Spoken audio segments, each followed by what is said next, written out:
Amid shaky ceasefire, war in Iran is starving Sudan. This article was published Rachel George and read by an automated voice.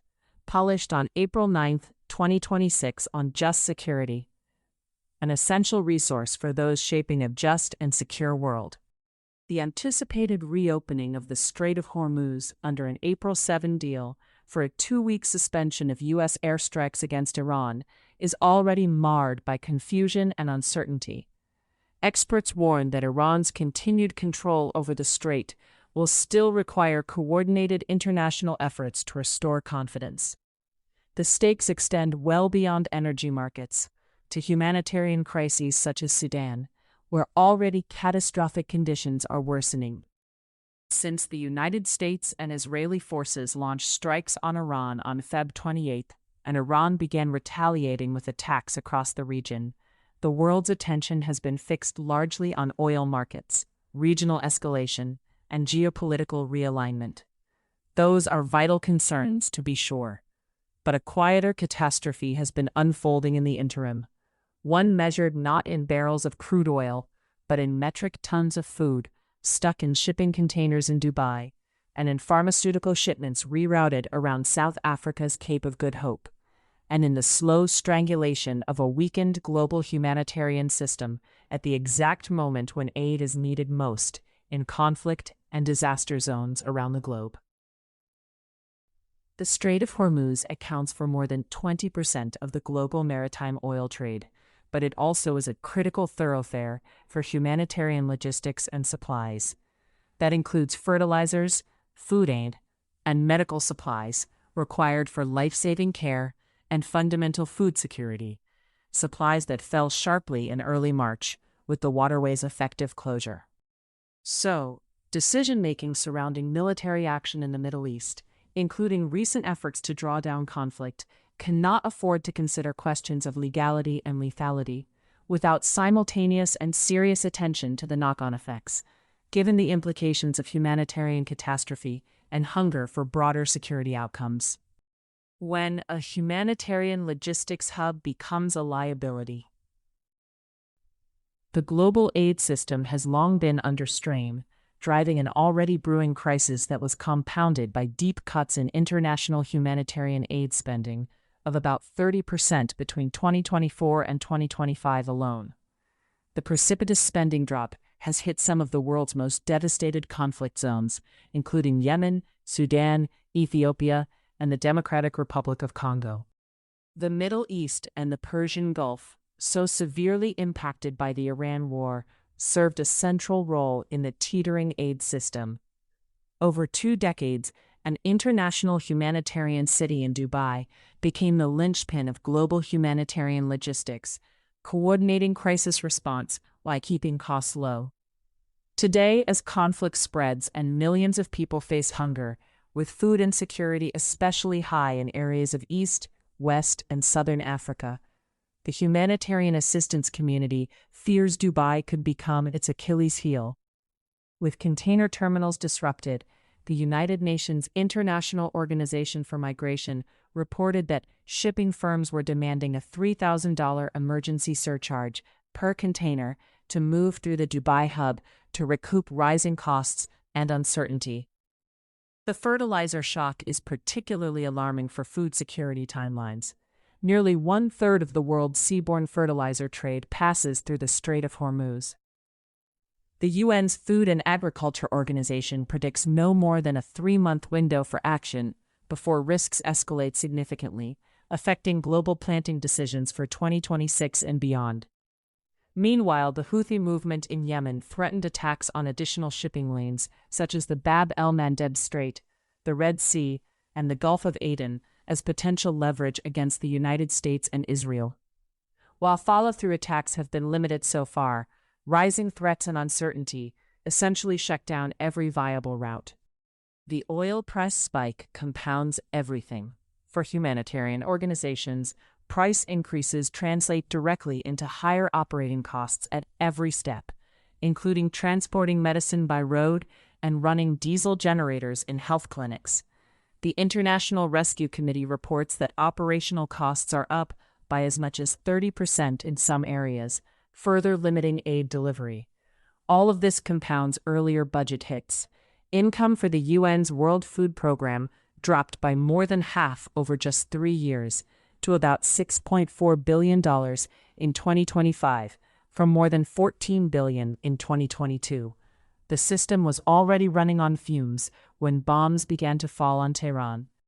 The crisis for Sudan. Sudan was already neglected despite being the world's worst humanitarian crisis before the world's attention turned to Iran in February. UN agencies estimate that about 33.7 million people, 2/3 of Sudan's population, will need humanitarian assistance this year, with more than 20 million requiring health assistance and 21 million facing acute food insecurity.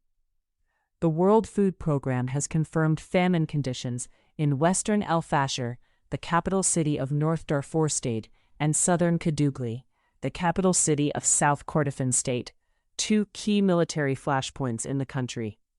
And 20 additional areas across Greater Darfur and Greater Kordofan are at risk of famine. The Iran war has made this worse in both direct and structural ways. Sudan imports more than 50% of its fertilizer from the Persian Gulf region, meaning that the strait closure has not only disrupted the delivery of existing humanitarian aid, but also is undermining the very agricultural foundation that Sudanese families depend on to feed themselves. Humanitarian shipments intended for Sudan have been rerouted as far as the Cape of Good Hope, a 6,000-mile, 3-week extension in travel time.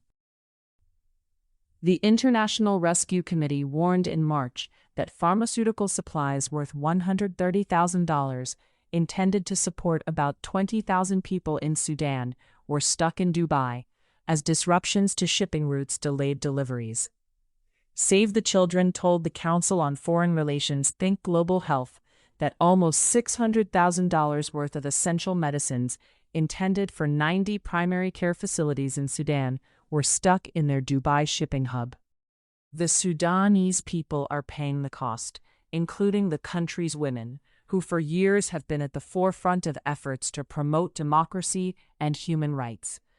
In the face of recent hunger and health crises and increases in gender-based violence, they have helped lead the humanitarian response in Sudan's volunteer, grassroots mutual aid, and emergency response networks, which have provided vital food aid and medical support. But women in Sudan have lamented that the soaring humanitarian need has not been met with commensurate international support, and that it also has diverted foundational investments in their advocacy for the political mobilization and inclusion of women. The political attention deficit makes this even harder. Sudan has struggled for years to compete for international focus against higher-profile conflicts. Now, with the Middle East consuming diplomatic bandwidth and media oxygen, the risk is that Sudan disappears from view entirely, even as the material conditions driving its crisis are actively worsened by the same war that has dominated the headlines.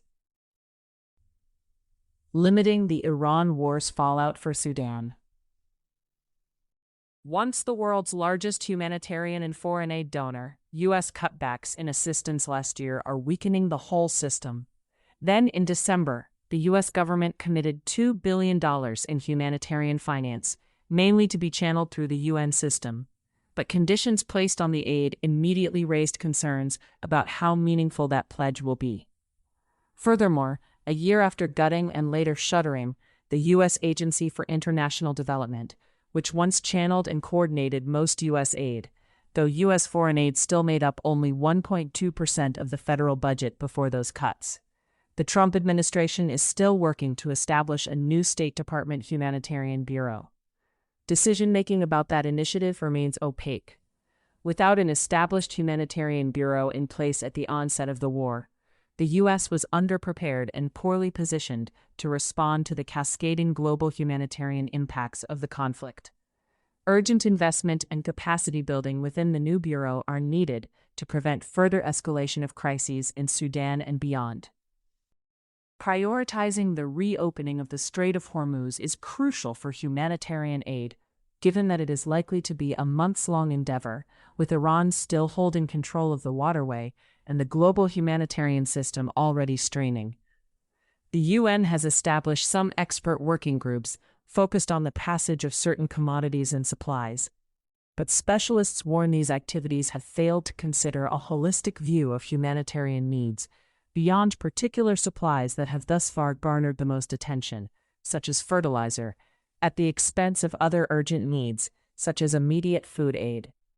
One step that might help would be establishing a separate humanitarian task force led by the UN Office for the Coordination of Humanitarian Affairs, OCHA, to monitor and advise on the reopening of the strait for humanitarian supplies, enabling, as two Council on Foreign Relations experts suggested, direct coordination by famine response experts. Countries could also work to establish global humanitarian air bridges, similar to those deployed during the COVID-19 pandemic through the World Food Program, with support from the United States, the European Union, and other partners. That could help channel emergency funding toward the costs of transporting critical supplies. Furthermore, donors must understand the need to dramatically increase flexible humanitarian funding as a critical component of global security efforts, including to reach women and girls who are facing dramatic resource cuts. In addition to the humanitarian considerations of such aid, the foundational well-being of women and girls is linked to improved security outcomes.